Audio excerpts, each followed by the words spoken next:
Hello everyone and welcome to another Advancio 101 episode. This occasion we'll look into a basic tutorial of how to use Photoshop. Photoshop is a popular tool used by many designers, photographers, illustrators, and even UI and UX designers. Although there are many other tools that help in some of the specific areas previously mentioned, few are capable or complete as Photoshop. One thing that you should know about this program is that, different to Illustrator, we'll see Illustrator in future episodes, is that this software works and deals with pixels. What does this mean? It means that the size and resolution matter. If you resize something that's really small and make it bigger, it will get pixelated. Allow me to demonstrate. For instance, this little red dot. If we were to resize it, this would happen. This is what we call pixelated. When there are not enough pixels for the image to be scaled, the existing ones cannot fill the gaps, and so this happens. This kind of blurry thing, that's what we call pixelated. So mind the size and resolution, everyone. Oh, and by the way, I'll be using the CS6 version, but the interface is pretty much the same. Some little things might change, but it's not that much. So let's get started. This is the interface. It can be customized, but let's stick with the default one. The presentation of the interface of the default interface may change depending on the version. So here is your toolbar, here on the left, where you'll find the tools that you'll be using to work with your file. Here is your canvas, your workspace. This is where you'll be applying all the tools and your image. Here is an area where you have settings for brushes, fonts, and I have a navigator here. A navigator lets me know where I'm located in an image. For instance, if I zoom, the other one, I zoom too much, I know where I'm located and I can navigate it like this. If you can find the navigator, you can go to Window and search the navigator. Here, if you have it unchecked, it won't be showcased. But if you do, here Window, Navigator, there we go. Which allows me to see where I am in my workspace. The workspace is what we call the canvas. And here are the layers section. Here in Photoshop we work in layers. What does this mean? That the images created are on top of each other. And the arrangement does matter. Anything on top will be showcased first. For instance, let's just zoom out a little bit. The red dot that we created, it's beneath this picture. However, if we put it on top, just click it and drag it on top, it'll be on top of the image. But we don't want that now, just for the sake of the example. But let's start with the toolbar and layers. Some tools, if you leave the cursor on top of it and clicking it, it will showcase secondary tools, which apply a similar yet a different effect. But for the time being, we'll be using the first presentation of each tool. For instance, this one. If you leave it pressed, you see the rectangular marquee tool, elliptical marquee tool, single row, single column. But let's just leave it for the rectangular one right now. So here, this is the Move tool. Move tool, as the name suggests, works to moving your layers or your elements. For instance, I click it here, I select the red dot just for the sake of the example, and I just click on it and drag on it, and I can move it to wherever I want. That's pretty much it, pretty simple. This is a selection tool. This is the rectangular one.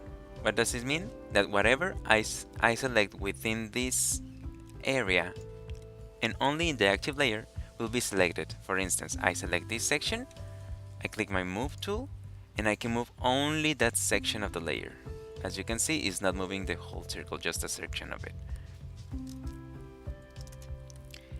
This is another selection tool, but this one is called the polygonal lasso tool. What it does is the same as the rectangular selection tool. This will let you create your own geometrical figures, but made out of straight lines. For instance,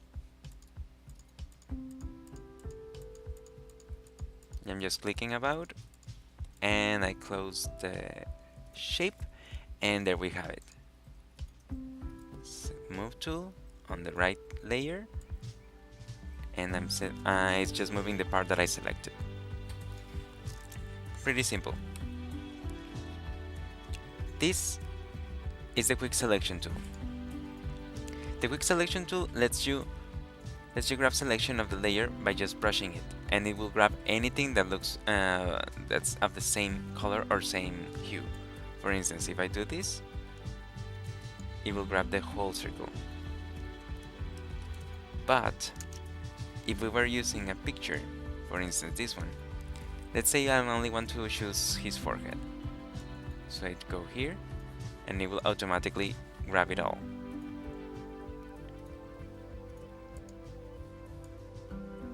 There you have it. There are many other tools, but for the time being we'll just stick with the basic ones. This is the eyedropper. This lets you get a color from whichever section you like. For instance, this color, or maybe the color of his hair, maybe the color of the darker sections of his hair, and so on.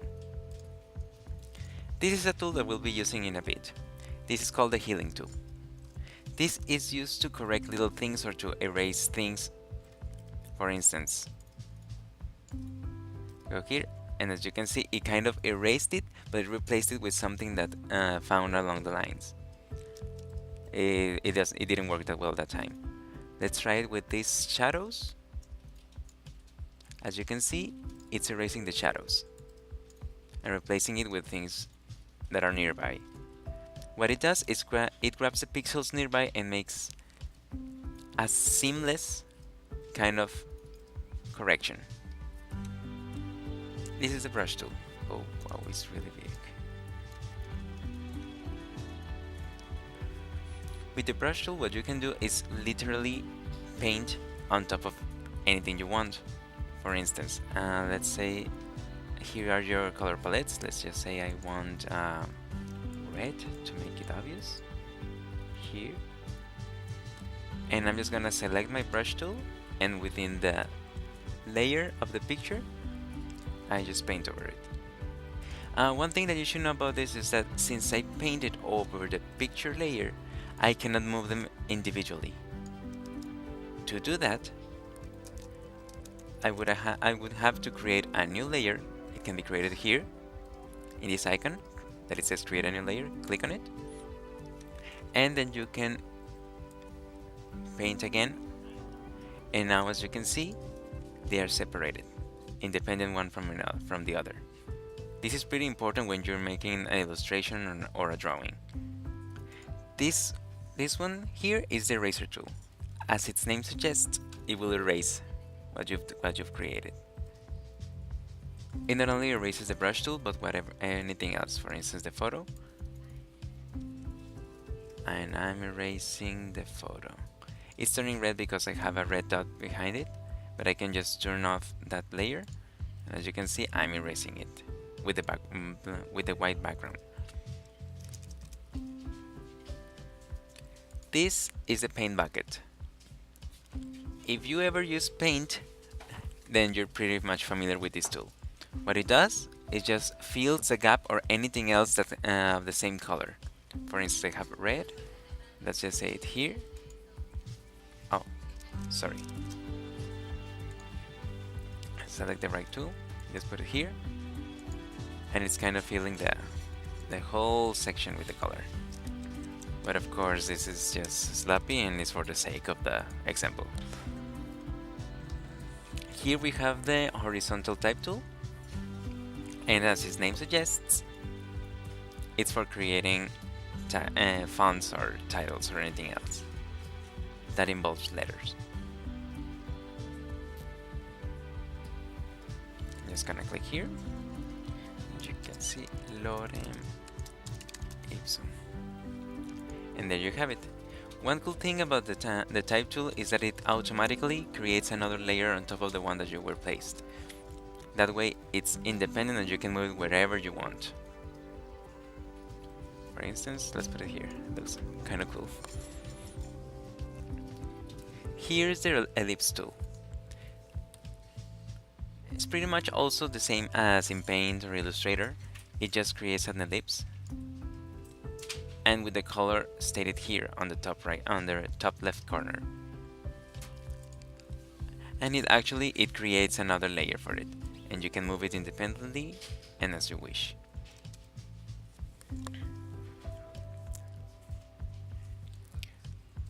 So those are the basic tools that you'll be using. There are a lot more that we didn't touch, but we'll see in the next episodes.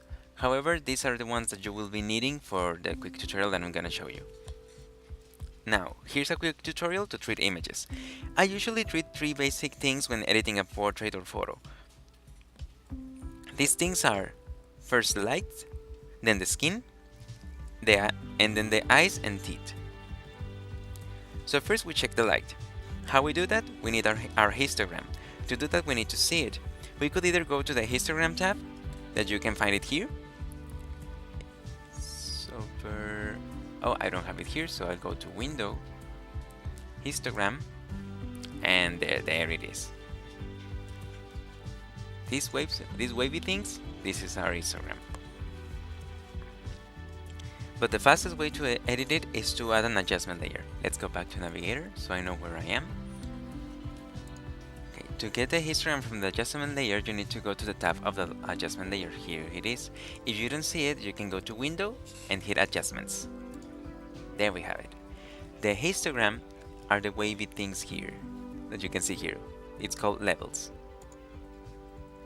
Now, what this thing does, it can show you the balance in black and white as well as grays. Now I think this picture has a really good balance. I didn't take it, but I like the contrast and everything else. But for the sake of giving an example, I will edit it. Here, what you can see are the proportion of whites, grays, and blacks. If we move the black, everything will turn darker. If we move the whites, it will turn lighter. And same as with the middle tones or grays, if you move it towards the dark, it will turn lighter, and if we move it towards the light one, it will turn darker. What this does is kind of setting the limit of the middle tones. Let's just leave it around here. Yeah, something about that, just for the sake of the example. Now, the next step is the skin. I don't see much to fix here except for a couple of details, and for that we'll be using the healing tool. What you need to do is to go to the layer of the picture, very important. I usually like to duplicate it just in case that I kind of sort of screw it up. So in order to do that, you need to select the layer, and in your keyboard hit Command J, or if you're in Windows, Control J. Click and click. What it does, it creates a copy on top of it. That way, if we screw it up, we can always delete this or hide it. Okay, so let's go for healing tool. And as you can see, it has a size. But for instance, we want it for it to be smaller. So we go to this section here, and here in size, just scroll it down. It will reduce its size. Let's just zoom a little bit. And we'll be correcting this area. For instance, let's correct this thing. You only click on it, and it's gone. As simple as that. Anything else that you see will be corrected. Here, for instance, there's a little bit. Maybe you can even correct the eye bags, if we can call it that. I think they're pretty much normal, but let's just do it. Here. Okay, that's not the outcome that we want.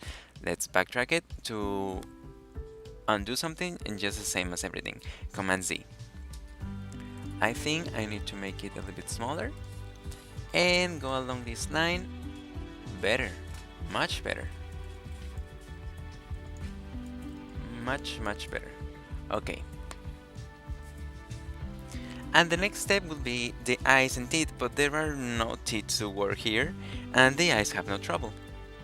So we'll look into that the next time. Okay, so that's pretty much all for today. Thank you so much for watching. Hope that it will be useful to you guys. If you liked it, hit the like button, share it if you think it may help someone else, and subscribe so you won't miss our next videos. Until then, I'm Mario Navarro, and I'll see you until next time. Bye bye!